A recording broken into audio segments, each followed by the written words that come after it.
We have got another awesome list of comic books coming out this week with some beautiful variant covers. I've got issues to go over from Aftershock, AWA, Image, Boom, DC, and Marvel. So keep watching this video to hear which issues I'm going to be picking up with which covers, and stick around until the very end to hear which issue I think is going to be my top choice of the week and which issue I think you should be investing in, so stay tuned.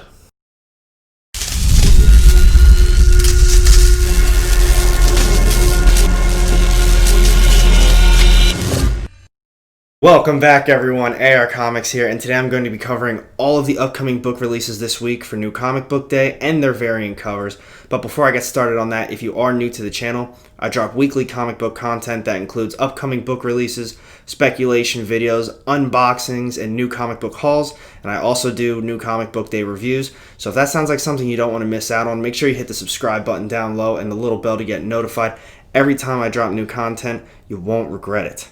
And now, without further ado, let's get started on the upcoming book releases. So just going over the list quickly, I don't think it's really going to be a big week for me. To be honest, it's not a lot of major titles. There are some good series with a few new releases, but if you have been spending a lot lately, I don't think this is going to be as big of a week for you. It's finally calmed down a little bit. Some of the major titles got their big books out of the way, and now we just have a few fillers and a few tie-ins and things like that. So first up on the list today from AWA Upshot, we have a brand new series called American Ronin. It only has a cover A and it's 1 out of 5. So I'm just going to read a little description about it to see if it's something you're interested in, because I think it sounds awesome. So war is over, democracy is an illusion, real power now lies not with the nation states, but huge corporations engaged in a silent war for global domination. That sounds like real life. Their number one weapon, highly skilled, technologically enhanced operatives trained since childhood to pledge their allegiance to the corporate flag. But what happens when one such operative breaks free of his mental chains and decides to bring the whole system down? Can one Ronin make a difference? That sounds pretty cool. I know most of my comic shops around here don't really get AWA and Aftershock, some of these smaller publishers, but I will keep my eyes open. That sounds pretty cool to me. I'm interested in it. That is going to be the only thing from AWA Upshot this week.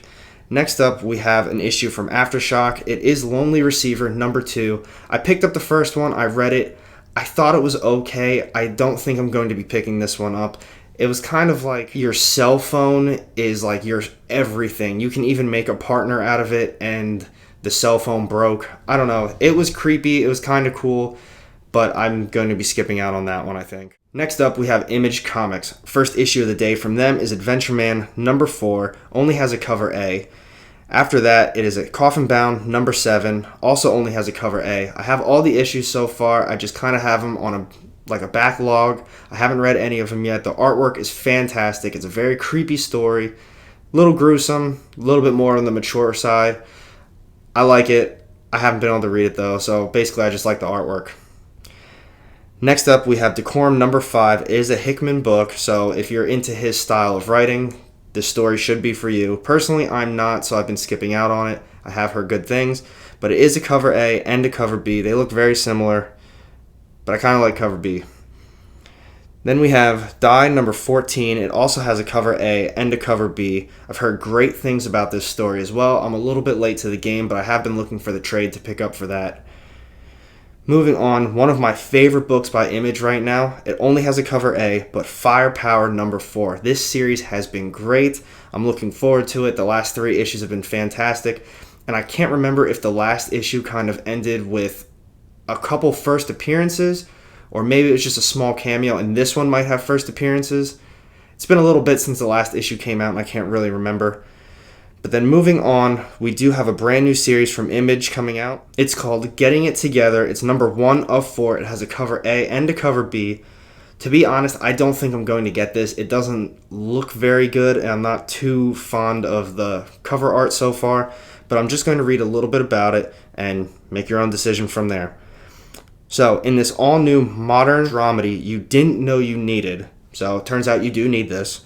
Sam and Jack are best friends, and Sam is dating Lauren, Jack's indie rocker sister and roommate. When Sam and Lauren open up to their long-term relationship, skyrocketing tensions send social shockwaves through their friend group and the entire Bay Area.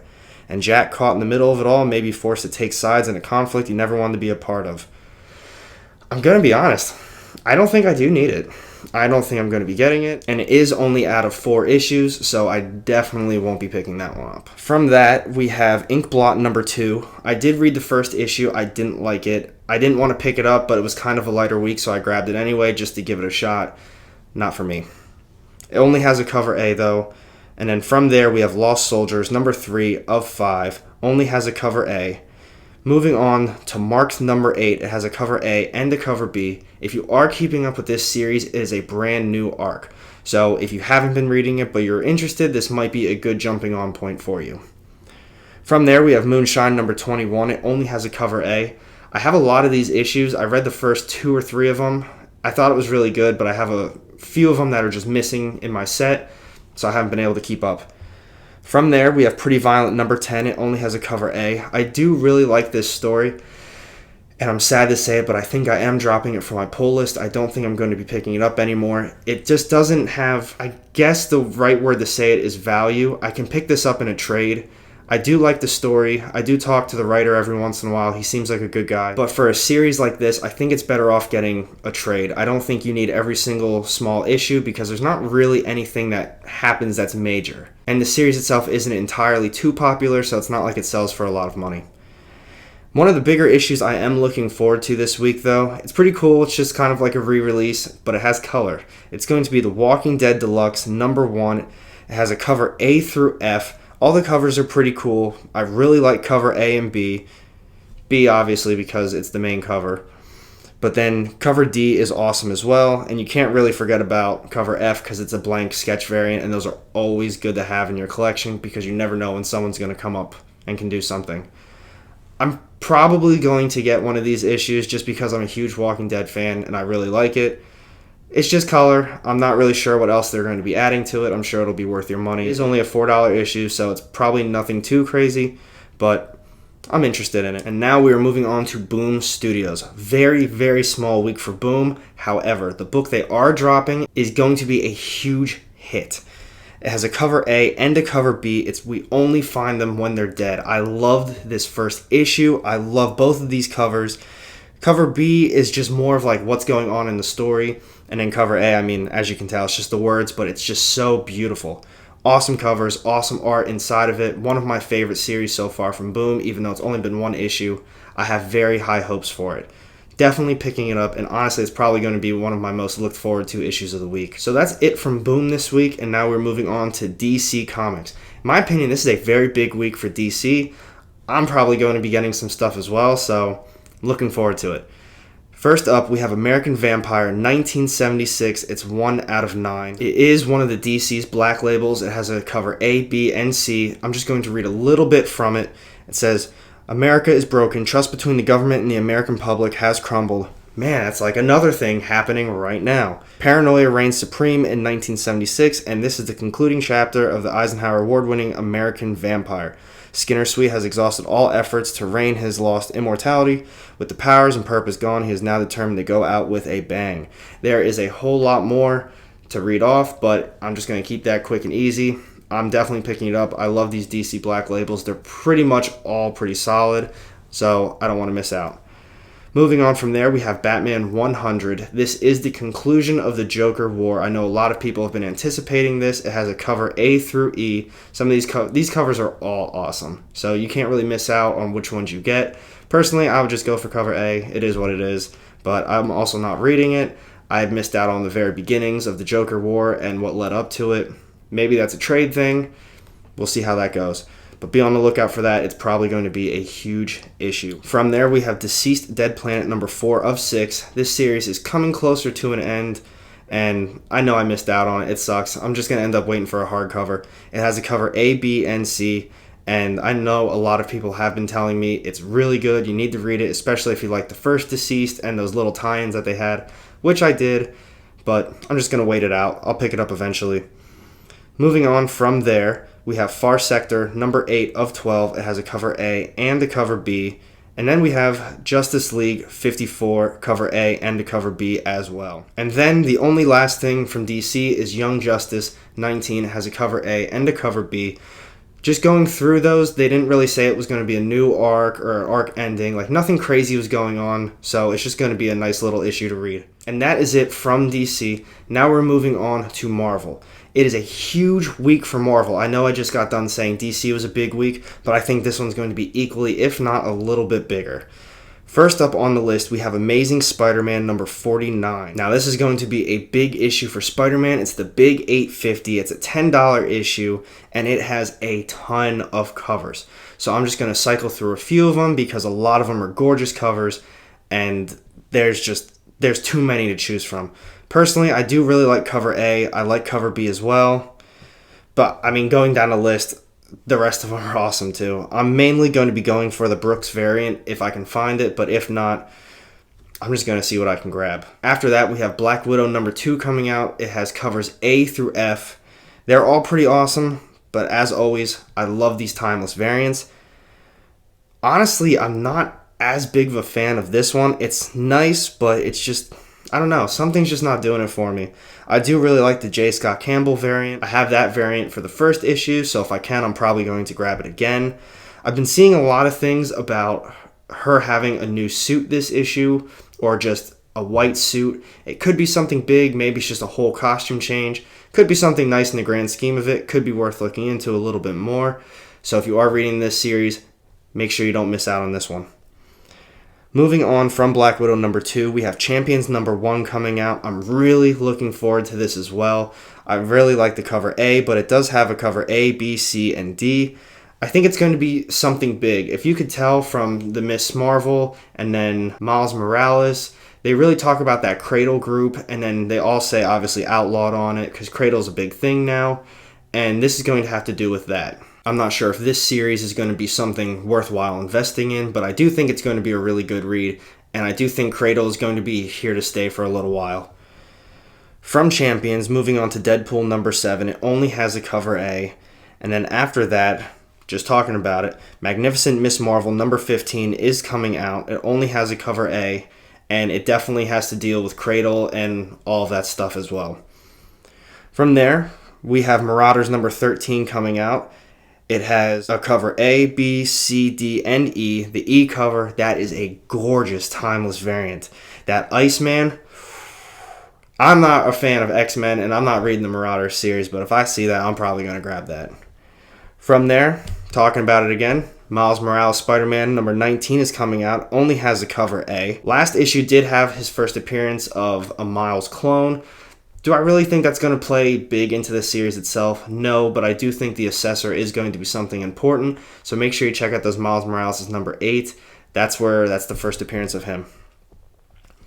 From there, we have Rise of Ultraman number 2 of 5 coming out. It has covers A, B, and C. I read the first issue. I didn't really like it. I just really wasn't into it. I know a lot of people did like it, so if you did like it, we got another issue. I'm going to be skipping out on this one. And then we have Spider-Man Marvel Snapshot number 1. I haven't been reading any of these. I haven't really heard anyone speak too highly of them, so I've just kind of been skipping out. Maybe this one might be a little different because I love Spider-Man, but I don't know. Probably skip it just like the rest of them.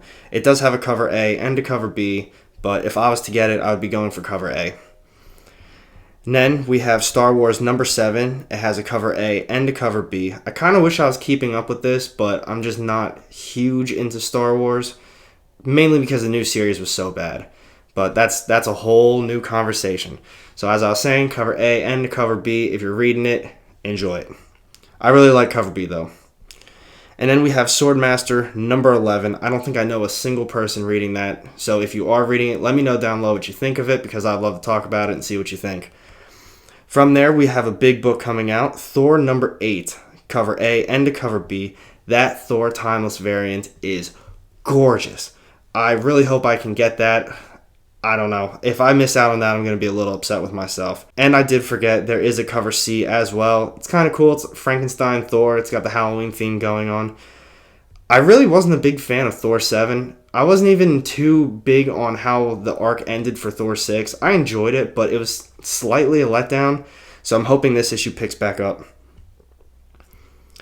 I don't usually talk about it, but we do have a Venom 27 third printing coming out. I know a lot of people collect all of these extra printings for that series, so don't miss out on that one.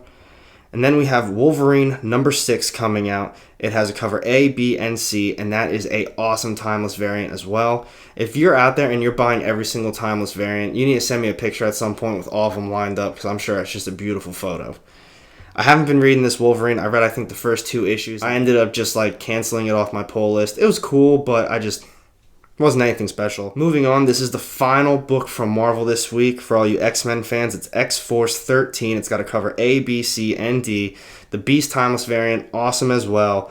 And then it also has Fortnite variant. There's another issue up here that had a Fortnite variant too. That was the Marauders 13, also had a Fortnite variant. So for you Fortnite fans, that's for you. But not grabbing that. So those are all the issues coming out this week. What'd you guys think? Pretty big week, but not too bad. In my opinion, the book I'm most looking forward to this week is probably going to have to be either Spider-Man 49. It's that big 850 issue. It's going to have Green Goblin in it. They're definitely going to be talking about some of the prior stories, maybe have some new modern art that showcases some of their old prior battles. It'll probably be cool, and plus it's just a big Spider-Man issue. So now, this one was a little bit harder for me to decide, so I had to do a little bit more in-depth research, but for my investment choice of the week, I'm going to have to go with The Walking Dead Deluxe Edition number 1. It's the first time that this issue is in full color, and that's a big deal to a lot of people. An all black and white issue, 17 years later, it's all in color. Everyone loves The Walking Dead, and if they don't love The Walking Dead, they can at least respect the idea that The Walking Dead is a massive ongoing series that concluded. It's still an ongoing TV show. They just brought back Negan in like a nice little one-shot that I hope they continue, because it was pretty good. And I don't know, Walking Dead is just never going to go away. And then just reading a little bit more into it, it says that this deluxe edition will feature a memorable array of varying colors, blah, blah, blah, blah, blah. Each issue will include a new installment of The Cutting Room Floor, featuring Robert Kirkman's original handwritten plots along with commentary on abandoned storylines.